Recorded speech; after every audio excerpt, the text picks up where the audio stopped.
Hello everyone, good evening. हमने कल last class में क्लास 9th का चैप्टर नंबर 1 स्टार्ट किया था और हमने एक्सरसाइज 1.1 कंप्लीट कर ली थी। सो हम आज उससे आगे 1.2 पे पहुंचते हैं। उससे पहले हम 1.2 का कुछ बेसिक कंसेप्ट्स के बारे में बात करते हैं।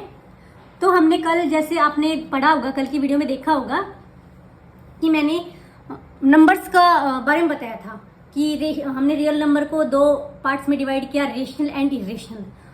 फिर रेशनल को फर्दर मैंने 2 पार्ट में डिवाइड किया, integers and non integers and so on.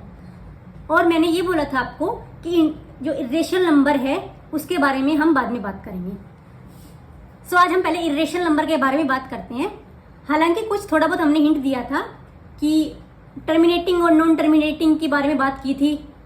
सो आज हम उसको कंटिन्यू करते हैं। पहले देखो, हमने पढ़ा था लास्ट क्लास में रेशनल नंबर के बारे में, जहाँ पे हमने बताया था जो रेशनल नंबर है ना, मैं रेशनल नंबर के बारे में बता रही हूँ। पहले यहाँ पे थोड़ा सा जस्ट रिविजन। रेशनल नंबर हमारे पास जो है वो क्या थे, p/q की फॉर्म में हो, q not equal to 0 and p and q are integers. साथ ही हमने ये बताया था कि जो रेशनल नंबर है वो हमारे पास कैसे होते हैं, टर्मिनेटिंग एंड रिपीटिंग। ठीक है, हमने कल यहां तक बात कर ली थी। अब हम इरेशनल नंबर की बात करते हैं। तो सबसे पहले irrational numbers are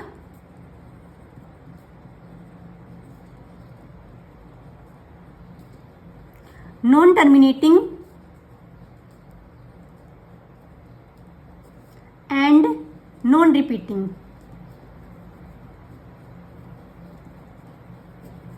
second one हमारे पास क्या है, irrational number can not be written as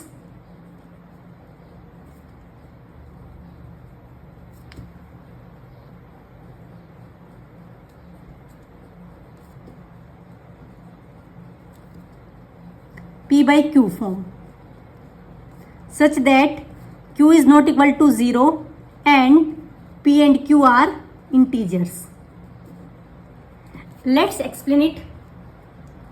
irrational number हमारे पास नॉन टर्मिनेटिंग होते हैं, नॉन रिपीटिंग होते हैं। नॉन टर्मिनेटिंग का मतलब क्या है, जो हमारे पास कंप्लीटली सोल्व नहीं होते और ना ही नंबर रिपीट करने लगते हैं। जैसे हमने कल कुछ एग्जांपल्स उसके बारे में बात की थी, एग्जांपल्स के थ्रू, कि भाई हमारे पास कुछ नंबर्स हमने ऐसे लिए थे जो हमारे पास रिपीट कर रहे थे, उसको हमने फिर उसके ऊपर बाहर से डिनोट कर दिया था। और कुछ नंबर हमारे पास ऐसे मिले थे जो कंप्लीटली सोल्व हो गए थे। लेकिन हमारे पास कुछ ऐसे नंबर्स जो हमारे पास रिपीट भी ना करें और टर्मिनेट भी ना करें, और उन नंबर्स को हम p/q की फॉर्म में भी राइट ना कर सकें। सो वो नंबर्स हमारे पास इरेशनल नंबर हो जाते हैं। एग्जाम्पल्स देखते हैं अब इरेशनल नंबर के क्या एग्जाम्पल हो सकते हैं। √2, √3। अगर मैं √4 को लिख लूँ तो √4 मेरे पास 2 हो जाता है और 2 को मैं 2/1 लिख सकती हूँ। दिस इज, हमने p/q की फॉर्म में लिख लिया। अगर इसको p/q की फॉर्म में मैंने लिख लिया तो मतलब ये तो मेरे पास रेशनल हो गया, तो ये तो इरेशनल नहीं है। Then √5, √6, pi, 0.101001001000 so on. तो मेरे पास ये नंबर्स कैसे हो गए, इरेशनल नंबर है। All clear? ओके, अब हम एक स्टेटमेंट पढ़ते हैं। क्या है मेरे पास statement, if m is a positive integer. m मेरे पास कोई पॉजिटिव इंटीजर है, m कोई वेरिएबल है, वो पॉजिटिव इंटीजर है, which is not a perfect square, then √m is irrational. बोलोगे ये क्या बोल दिया, हमें तो कुछ समझ ही नहीं आया। सो आई एक्सप्लेन इट। देखो, मेरे पास m कोई पॉजिटिव इंटीजर है, कुछ भी है, मैंने मान लिया 2 is not a perfect square, है ना, मतलब वो परफेक्ट स्क्वेयर नहीं होना चाहिए। उससे पहले हम बात करते हैं परफेक्ट स्क्वेयर क्या होते हैं, पहले वो बताती हूँ मैं आपको। परफेक्ट स्क्वेयर क्या होते हैं, जैसे 1 का स्क्वायर क्या होता है 1, 2 का स्क्वायर क्या होता है 4, 3 का स्क्वायर क्या होता है 9, 4 का स्क्वायर क्या होता है 16 एंड सो ऑन। तो मेरे पास जो ये है 1, 4, 9, 16, 25 एंड सो ऑन, ये मेरे पास है परफेक्ट स्क्वायर्स। इनके बीच के जो नंबर बच गए, क्या बच गया, अब मेरे पास कुछ एक्स्ट्रा इंफॉर्मेशन है इर्रेशनल नंबर के बारे में, वो मैं डिस्कस करती हूँ। सो मेरे पास फर्स्ट है negative of N irrational number is an irrational number. एक इर्रेशनल नंबर है कोई, मैंने अभी पढ़े इर्रेशनल नंबर, मैंने √2 ले लिया, हमने पढ़ा है ये इर्रेशनल है। इसका अगर मैं नेगेटिव करती हूँ तो मेरे पास जो नेगेटिव मिलता है ना वो भी एक इर्रेशनल नंबर है, ठीक है। ओके, सेकंड स्टेटमेंट क्या बोल रहे हैं, sum of rational and an irrational is irrational. मेरे पास एक रेशनल है, मैं 2 ले सकती हूँ रेशनल, एंड एक इर्रेशनल है, इर्रेशनल मैंने √2 ले लिया, उनका मैं सम करूं, उनको ऐड करूं तो मेरे पास 2 + √2 मिलता है जो कि एक इर्रेशनल नंबर है। ओके, नेक्स्ट हमारे पास है difference of a rational and an irrational is an irrational. देखो डिफरेंस क्या होता है, subtract minus of a rational, एक रेशनल नंबर ले लिया, एक इर्रेशनल ले लिया, √3 ले लेती हूँ। इनको अगर मैं इनका डिफरेंस करूंगी मेरे पास क्या मिलता है 2 - √3 जो कि मेरे पास क्या है एक इर्रेशनल है। हमने क्वेश्चन में भी यही बोला है कि difference of a rational and an irrational is irrational. Okay, next क्या इंफॉर्मेशन हमारे पास, product of a non zero, ये नॉन जीरो वर्ड है, इसको ध्यान से देखना, product of a non zero rational and an irrational is irrational. अच्छा, मैं आपको नॉन जीरो वाला बताती हूँ, जीरो वाला बताती हूँ।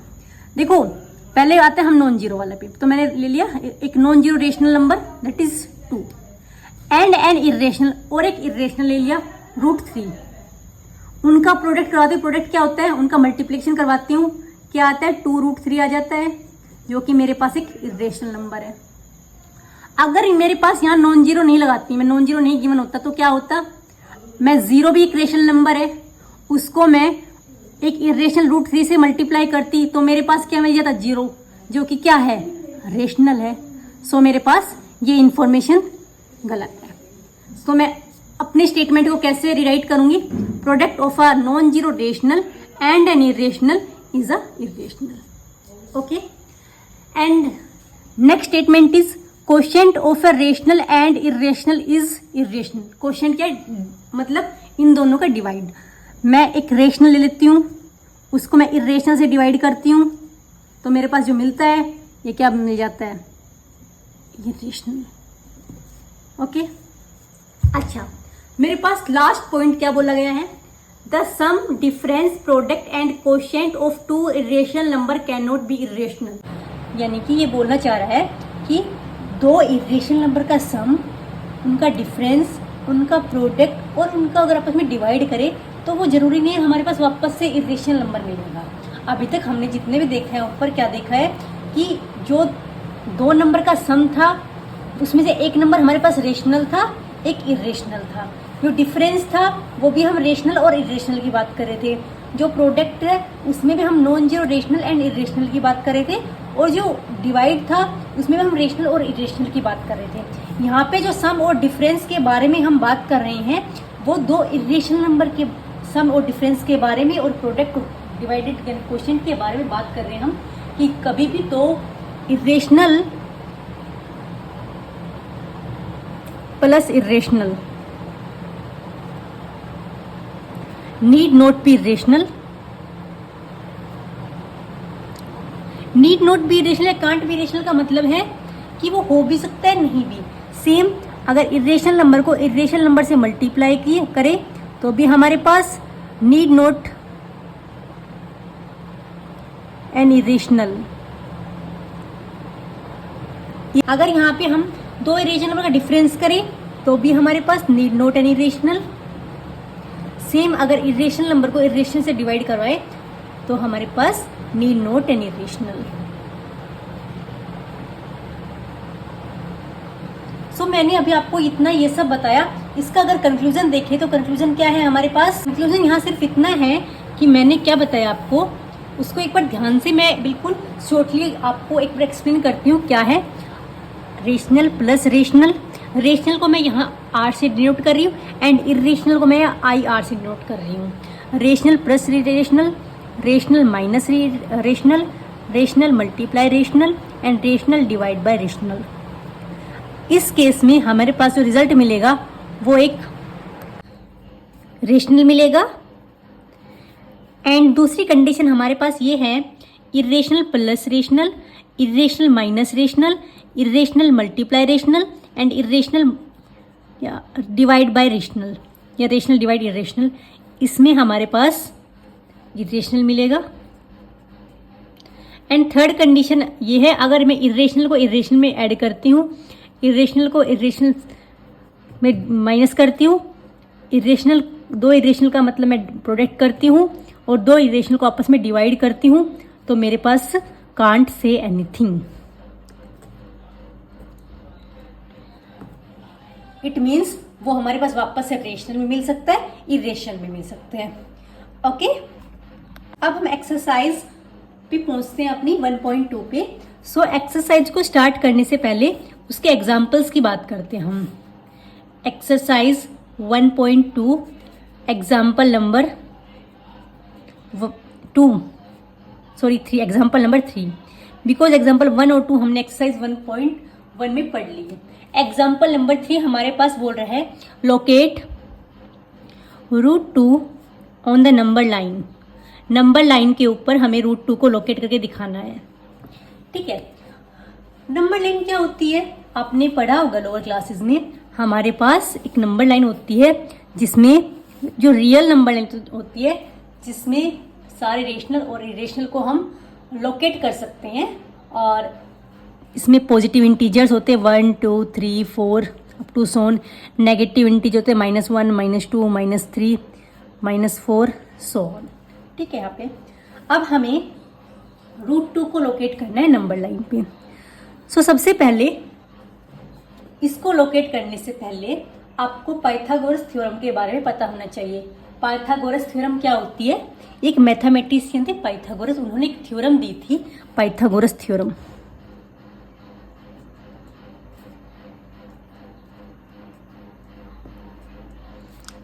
पाइथागोरस थ्योरम हमारे पास क्या होती है?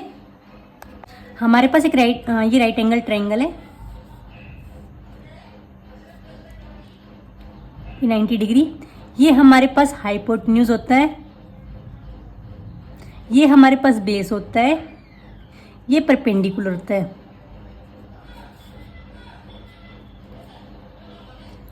एंड हमारे पास पाइथागोरस थ्योरम होती है, हाइपोटेन्यूज को मैं h से डिनोट कर रही हूँ। हाइपोटेन्यूज का square is equals to perpendicular square plus base square. Okay, so मेरे पास यहाँ पे जो √2 है ये हाइपोटेन्यूज है, हाइपोटेन्यूज √2 है मेरे पास। ठीक है, यहाँ पे मुझे बेस और परपेंडिकुलर पहले मैं फाइंड आउट करूंगी, फिर मैं उसको लोकेट करना बताऊंगी आपको नंबर लाइन पे।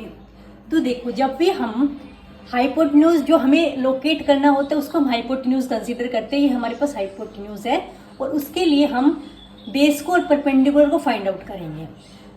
एक इजी सी ट्रिक है, आपको ध्यान रखना है, जब भी हमारे पास जो हाइपोटेन्यूज है उसमें से मैं 1 माइनस कर दूं, 1 माइनस कर दूं, तो जो मेरे पास आएगा वो बेस आ जाएगा और परपेंडिकुलर यहाँ पे मेरे को हमेशा 1 लेके चलना है। जैसे कि मेरे को √2 का बनाना है, √2 मेरे को हाइपोटेन्यूज बनाना है, तो मैं क्या करूँगी, एंड इसको अगर मैं वापस से रिराइट करूँ तो hypotenuse is equals to root perpendicular square plus base square.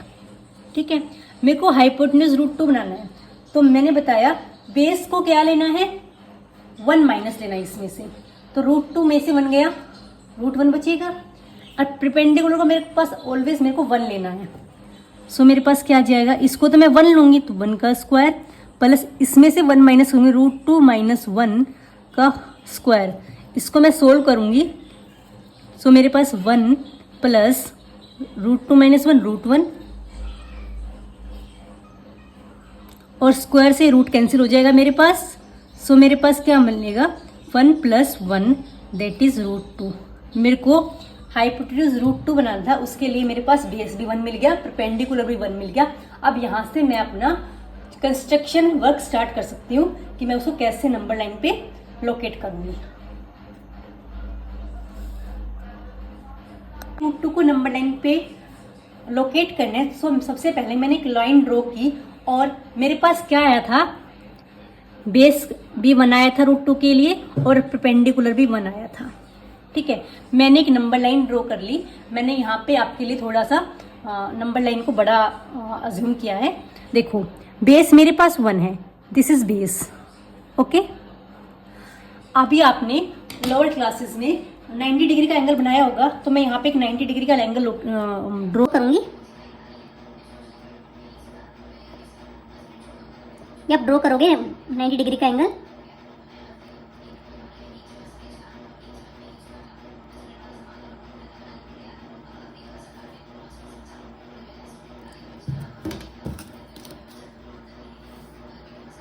ये मेरे पास 90 डिग्री का एंगल मिल गया।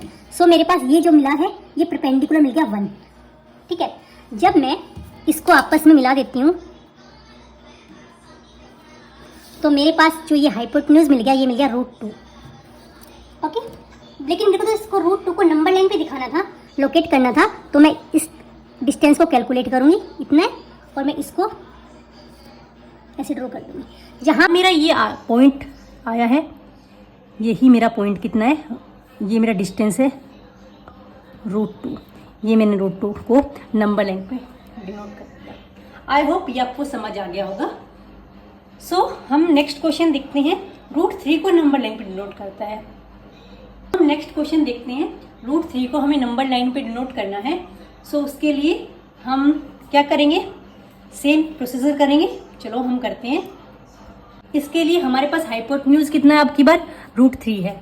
तो रूट 3 के लिए मुझे पहले बेस और परपेंडिकुलर फाइंड आउट करना है। और मैंने बताया था आपको पिछले क्वेश्चन में कि जब भी हमें हाइपोटेन्यूज दे रखा है उसमें से मैं अगर 1 माइनस कर देती हूँ तो वो तो मेरे पास बेस आ जाता है और परपेंडिकुलर मेरे पास ऑलवेज 1 होता है। देखो करके दिखाती हूँ। Hypotenuse is equals to perpendicular base square plus perpendicular square.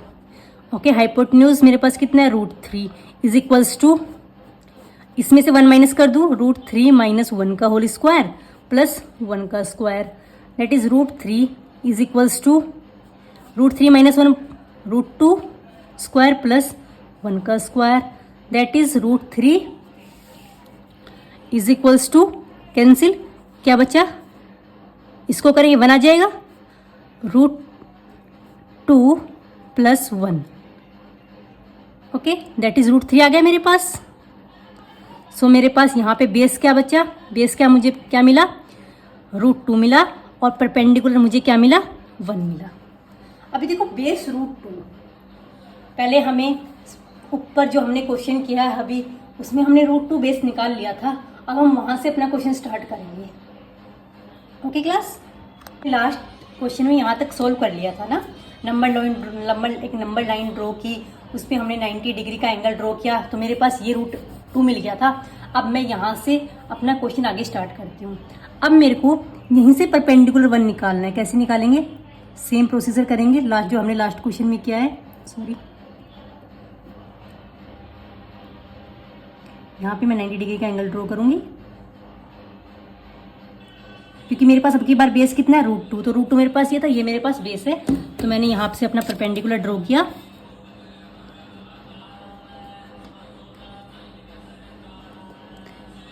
ये मेरे पास परपेंडिकुलर 1 मिल गया, बेस रूट 2 आ गया, परपेंडिकुलर 1। सो मेरे पास जो हाइपोटेन्यूज आएगा वो ये आ जाएगा रूट 3। ओके, सो मेरे को तो ये तो नंबर लाइन पे दिखाना था। अब मैं अपने कंपास को इतना ओपन करूँगी और इसको वापस से ड्रॉ करूँगी, तो ये कहीं इधर से निकलेगा, इसके पास से। थोड़ा इसमें कंपास को ओपन और क्लोज करने में गड़बड़ हुई है, बट मेरा यहाँ से क्रॉस हो गई और ये मेरे पास जो डिस्टेंस आ जाएगा ये ऑलमोस्ट रूट 3 का आ जाएगा।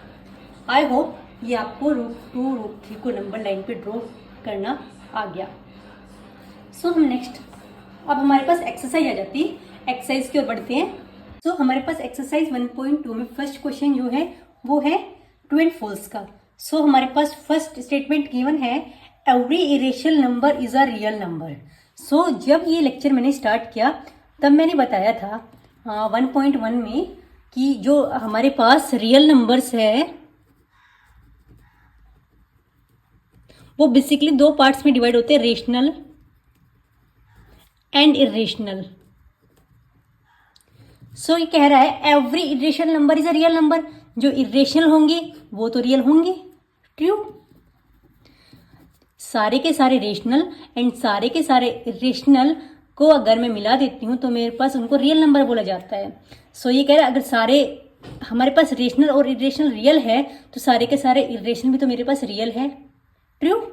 ओके, नेक्स्ट स्टेटमेंट मेरे पास कह रहा है ये every point on the number line is of the form root M where M is a natural number.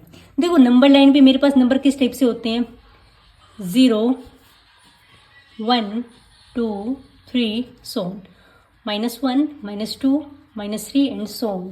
ठीक है, ये सारे मेरे पास पॉजिटिव होते हैं, ये सारे नेगेटिव होते हैं। ये कह रहा है जो भी हम पॉइंट नंबर लाइन पे डिनोट करते हैं वो रूट एम की फॉर्म में होता है, और हमारे पास यहाँ पे रूट एम है, उसमें जो एम है वो नेचुरल नंबर है। मेरे पास ये स्टेटमेंट फॉल्स हो जाएगी। क्यों? उसका रीजन बताऊंगी मैं अभी आपको।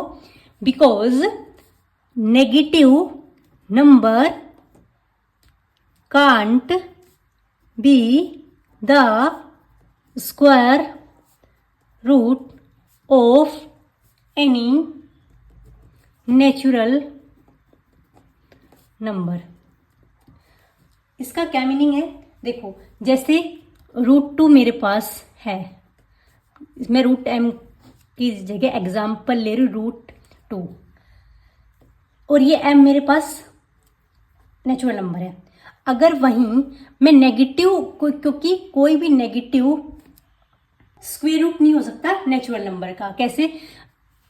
यहाँ पे कहने का मतलब ये है कि जो नेगेटिव नंबर को कभी भी स्क्वायर रूट के अंदर नहीं लिखा जाता। ठीक है, इसलिए हम कह सकते हैं कि every point on the number line is of the form of root m जो है वो फॉल्स है, बिकॉज किसी भी नेगेटिव नंबर को हम रूट के अंदर नहीं लिख सकते। Okay, clear? Okay, next statement मेरे पास है every real number is an irrational number. जितने भी मेरे पास रियल नंबर है वो सारे के सारे इरेशनल होते हैं। नहीं, फॉल्स हो गई ना। क्यों? क्योंकि मेरे पास रियल जो है वो रेशनल भी होते हैं, इरेशनल भी होते हैं। सारे रियल नंबर इरेशनल नहीं हो सकते ना, कुछ रियल नंबर रेशनल होते हैं, कुछ इरेशनल होते हैं। So false, because real numbers are rational and irrational. Okay, got it? हमारे पास अब सेकंड क्वेश्चन पे पहुंचते हैं। सेकंड क्वेश्चन हमारे पास क्या बोला गया है? Are the square root of all positive integers are irrational? If not, give an example of the square root of a number that is a rational number. हाँ, बोला गया जो स्क्वायर रूट है सभी पॉजिटिव इंटीजर्स का वो irrational होते हैं। अगर मैं ले लेती हूँ स्क्वायर रूट ऑफ 1/4 तो मेरे पास आ जाता है 1/2, that is a rational number. हाँ, मैं मानती हूँ सारे नहीं होते, कुछ ऐसे मेरे पास पॉजिटिव इंटीजर्स मिल जाएंगे जिसका स्क्वायर रूट करने पे हमें रेशनल मिलेगा, दैट इज √2 करती हूँ तो ये एक इरेशनल नंबर है। वहीं अगर हम √4 लिख करते हैं तो 2 मिलता है हमें, और 2 हमारे पास एक रेशनल नंबर है। मेरे पास ये स्टेटमेंट फॉल्स है, और एग्जाम्पल मेरे पास ये रहा कि सभी के सभी जो पॉजिटिव इंटीजर्स है अगर उसको रूट करती हूँ तो जरूरी नहीं है वो इरेशनल है, वो रेशनल भी हो सकते हैं, कुछ इरेशनल भी होते हैं। इस बेसिस पे हम बोल सकते हैं ये स्टेटमेंट हमारे पास फॉल्स है। एग्जाम्पल हमें मिल गया है।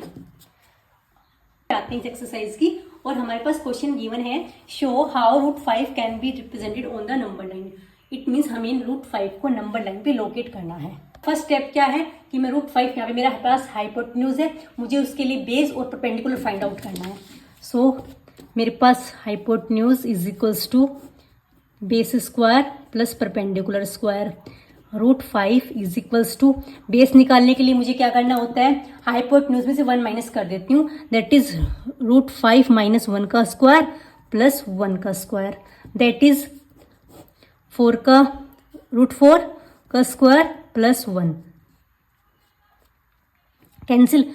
सो मेरे पास ये तो √5 मिल गया अंदर, और मेरे पास बेस क्या हो गया, √4 that is 2 and perpendicular that is 1।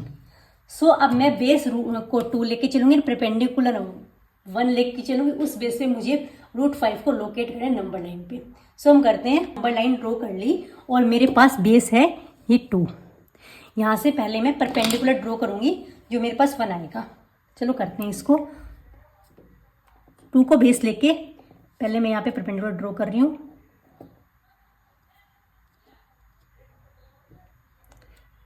First step मेरा इसमें यही होता है कि मेरे को यहाँ पे राइट एंगल बनाना एक,